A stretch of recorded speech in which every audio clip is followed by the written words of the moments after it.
And welcome to Augsburg in Germany for the International Canoe Federation's second Slalom World Cup of the 2017 season. 278 athletes from 40 nations are competing on the 1972 Olympic Games course. 300 meters, 24 gates, of which 6 are upstream, and it proved to be the most challenging course that we've seen in a long time. C2 men, packed with international talent, 3 teams from Germany. Well, it is their home course, I suppose. Becker. They were the under-23 world champions 5 years ago now. They had some injury concerns in between, but let's see how they manage their home course. And there's a big advantage here. The course is moving up and down a bit. Although it's concrete walls and a concrete bottom, there is quite a bit of variation in flow.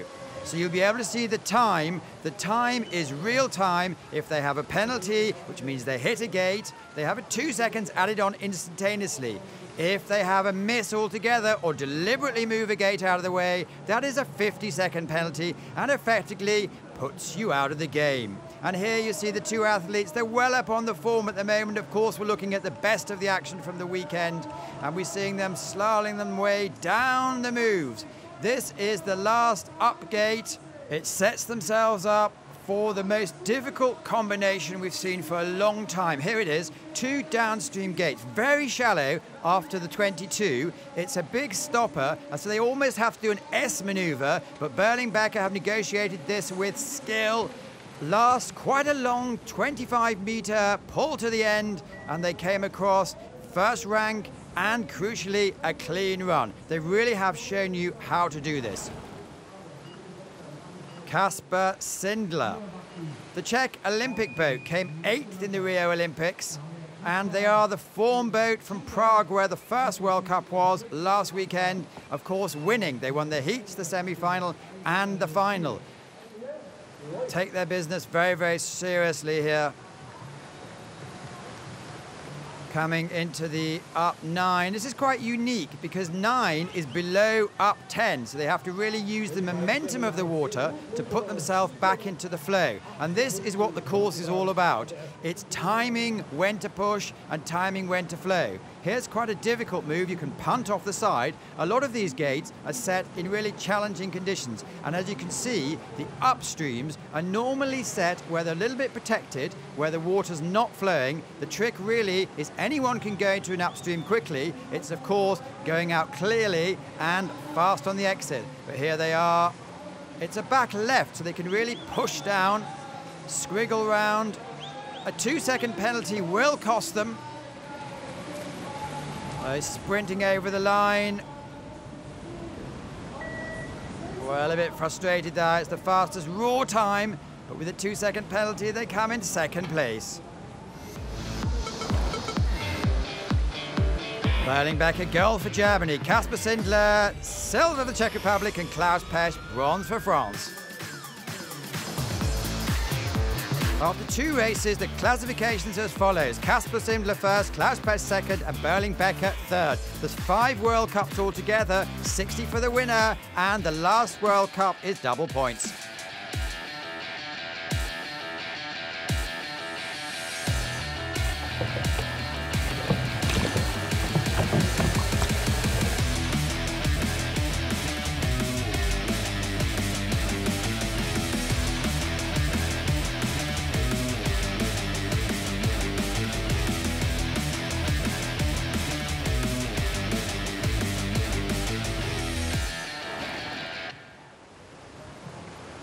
C1 women's final. Clearly, for all fans of paddle sports, this is now an Olympic event, and so the athletes are really revving up. 47 athletes entered the competition. The top athlete for the last 3 years is in your picture now. 23-year-old Jess Fox from Australia. She's also quite a master in the K1. When Jess is on fire, it is a delight to see. She's using the speed of the water, places the paddles always where she wants to, and she is very efficient at switching. This means keeping your paddle always on your strongest side.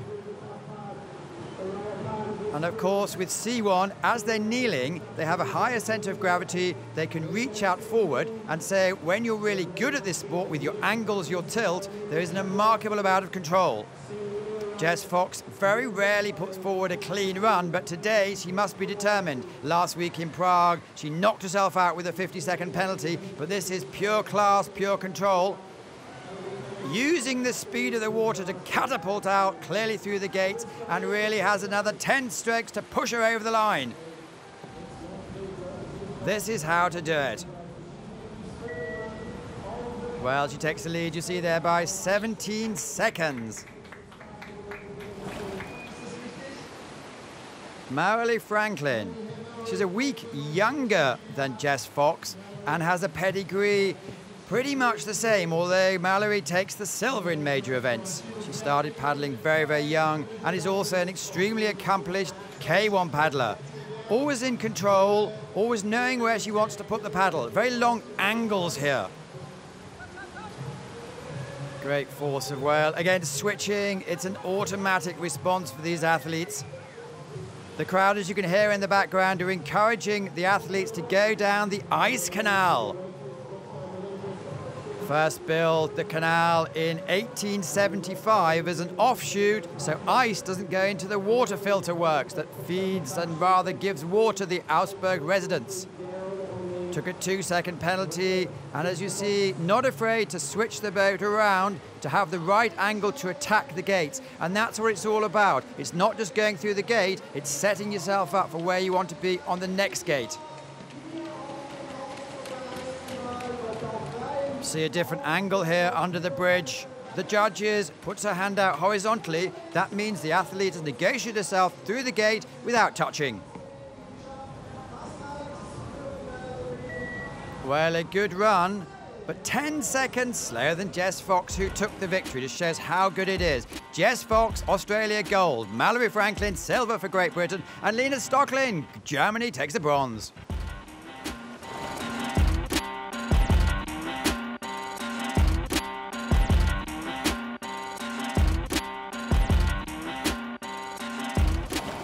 What was tough about it was that there was some, difficult sections in the middle, but it was all in that second last gate, the third last gate, the stopper move under the bridge where a lot of people came undone. So you might be having a great run, but you've got to really stay focused to the very end. So I'm really happy to have got through that gate, and once I was through there, I was like, okay, head down and sprint. It was a good run.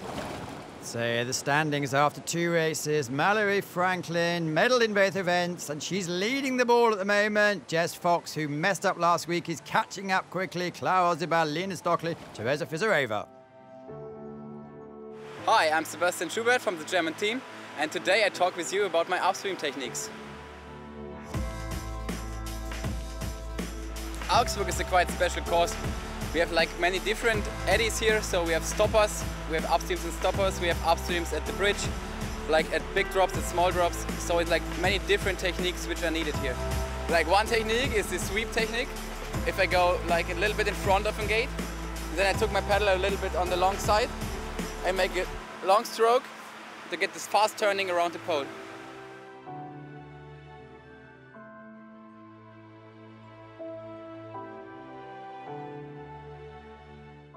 Another technique is a technique to go like with the paddle under the pole with the underarm and get some speed out of the gate. There's another technique which is especially good here in Augsburg. If you go a little bit lower than the gate is to catch the water, just use the turning water to get a good upstream gate.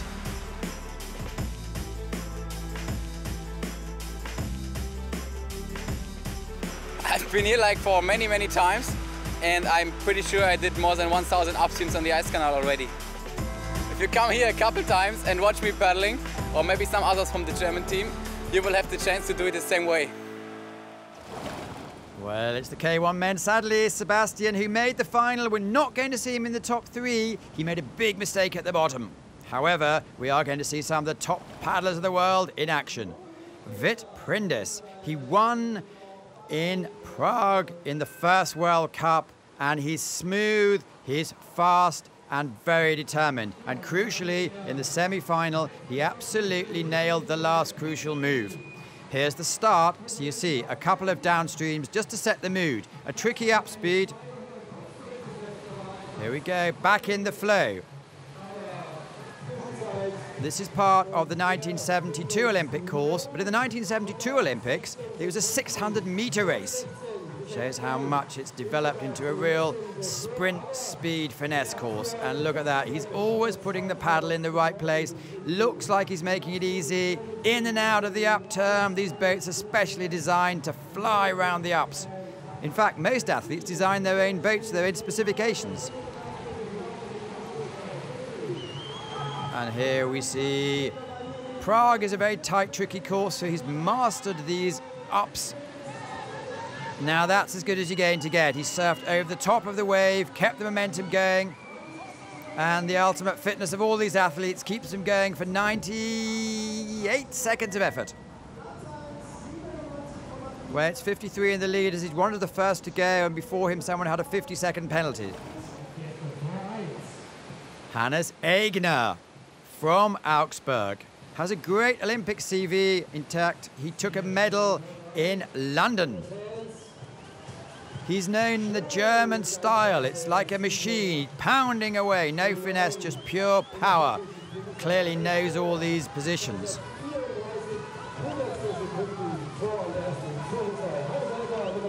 So the crowd now, they're running down, supporting their local athlete. And he's in touch at the moment. As you can hear, the speaker is saying, make some noise. Look in the background, all the Germans running down, shouting, whoop, whoop, whoop. There's also, you may be able to hear in the background, the music. The athletes could choose their favorite song to accompany them down the road. Now he really has to go for it. Look at that power. Well, he's given his all. Not quite enough. It's such a competitive field. Yuri Priskovich, the reigning world champion.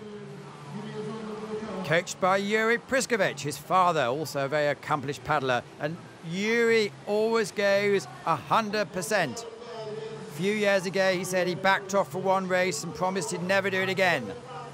And this is all about ducking and diving. The rule is, on an upstream, you have to have your whole head and a fraction of the boat through not to have a penalty. And it's incredibly complex because there's moving water, there's moving boat, and there's time. And the trick here is really to make the boat work for you. Ducking and diving.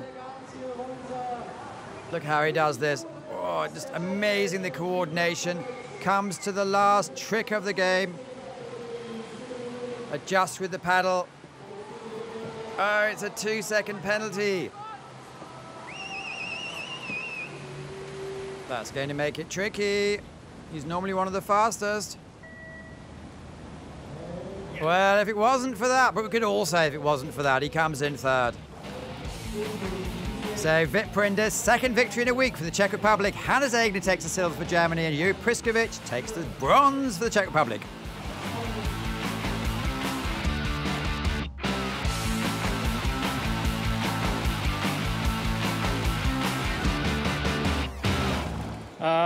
Last week, I started from the last position, and when I finished, I knew that I'd won. Today, I was just standing there for almost 20 minutes and watching the guys, looking at them really, really well, making small mistakes. I don't know what was better, the pressure here or at the start. I need to figure it out. After 2 races, Vit Prindis, perfect, 120 points. Yuri Priskovich, second, and Sebastian Schubert is in third position as he medalled last week. Welcome to the world of extreme slalom. You start down a ramp, you try and go as fast as you can through some rubber buoys. You have to do an Eskimo turn, Boris Nevu from France is very experienced at this. He's been chased by Hannes Aigner, who took a medal in the K1. Mike Dawson's also there. There's a heat system, a quarterfinal, semi-final, and these are the top athletes, and Boris Nevu raises his hand in victory. It's just a taster. Nevu first, Aigner second, and Mike Dawson third. Same rules for the women, and Yasmin Schornberg, the local favourite, is in action there in the red top. She won her heat, she won her semi-final, and she's making it look easy. There's the Eskimo turn. Second is Martina Wegmann, who is also an expert in this, tries her hardest to push out Yasmin, but Yasmin's a determined athlete, and in the end takes a clear and easy victory for Germany. Martina Wegmann second, and Selina Jones, another young German athlete, takes the bronze medal. K1 women's final, multiple world champions competing here today. Ursula Kragel, twice she was the top athlete in the World Series. She's known for her almost effortless style. Not the biggest athlete, but seems to always put the boat in the right place. And here you can see a great example. The timing is everything. Moving across from the tricky 9-10 combination. Often makes the final, hasn't had many top results, and bangs the bow against the side. Of course it's allowed, but it costs a bit of money, and more importantly in this here, it costs a bit of time. But she's really going through the center of the poles, you can see, not taking any chances. And this is key. The women will not go direct. They'll always take an angle here, set themselves up nicely, use the speed and power of the water, and now it's just a case of using all your energy. And imagine you've already been paddling full out for 105 seconds. This really shows the fitness. And she moves into initial first place, but perhaps realizes it wasn't the greatest. Jana Dukatova, known for her style, known for her finesse, and a habitual winner. Clearly from Slovakia. 1 second up at the split point. And she's known as placing the paddle in the right place, never wasting energy. A former world champion in the C1 category as well. Really, as you can see, she knows where she wants to put the boat.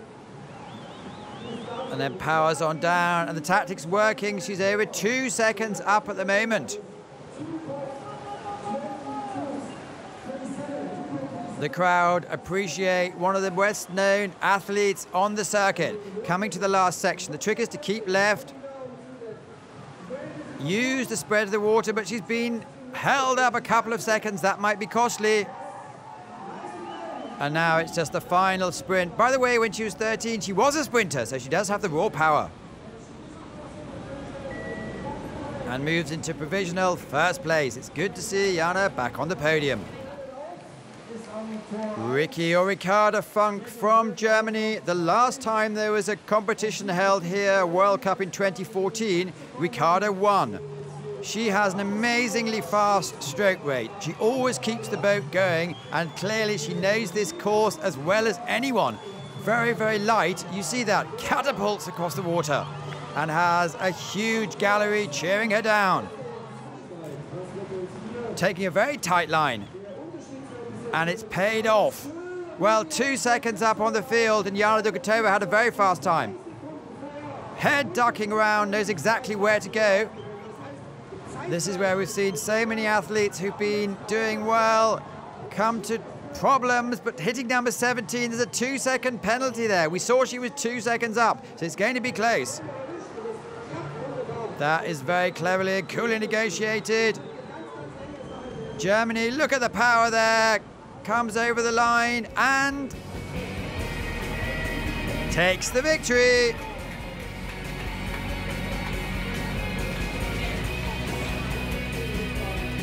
Ricarda Funk, gold for Germany. Jana Dukatova, silver for Slovakia. And Ursula Kragel, bronze for Slovenia.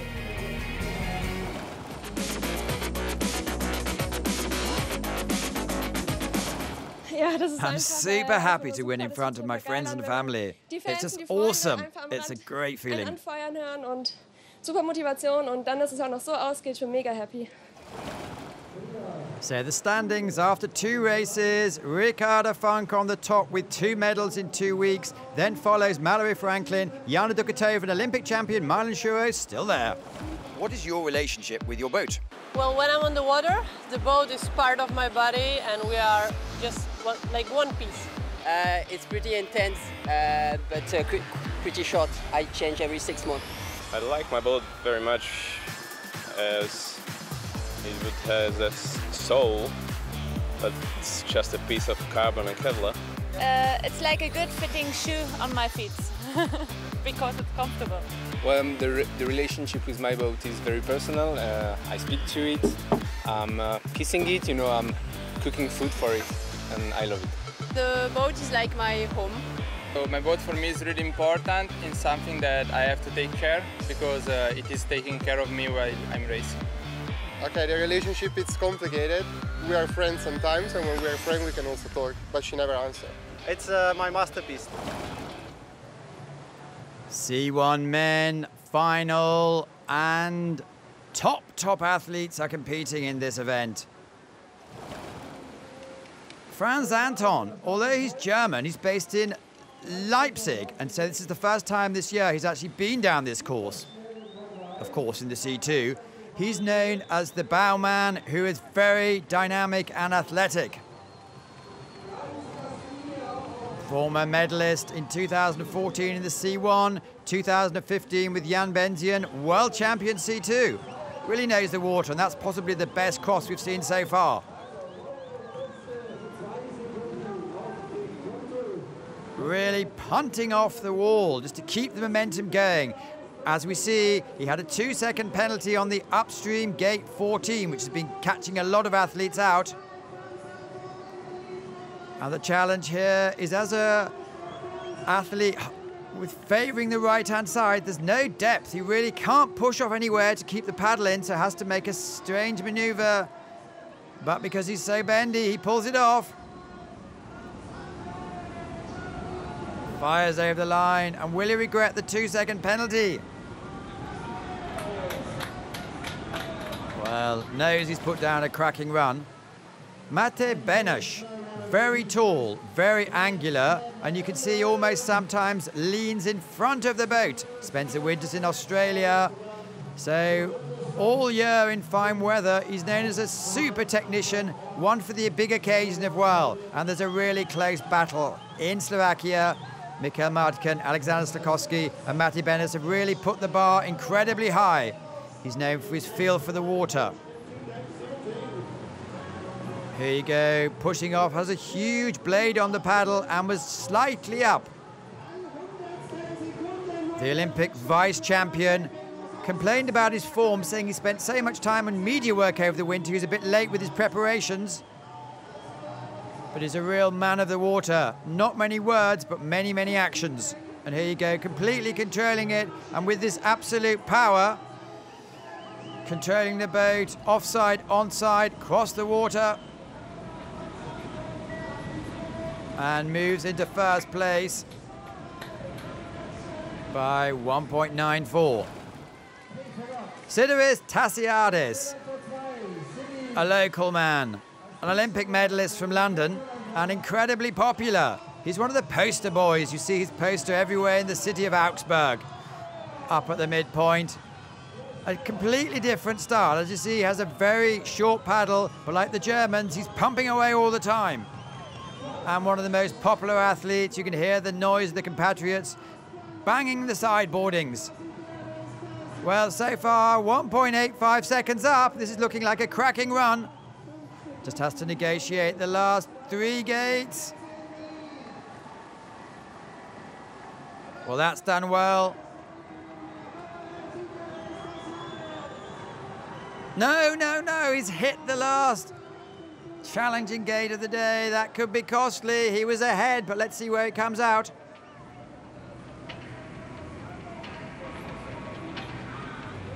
Very costly.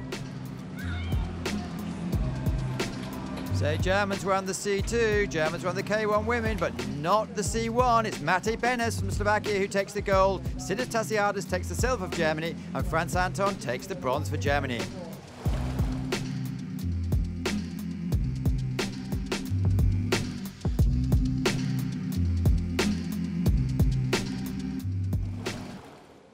I knew before the race that the German guys were really, really fast here, especially Sidoris. It was better for me because he touched, but he was actually faster than me. So the standings after 2 races. Sidoris Tasiadis and Mate Benes both have a first and second to their name. And third is Franz Anton from Germany. Well, that concludes the action from the Ice Canal. We move on to Markkleeberg in Leipzig next week. Thanks so much for watching. See you soon.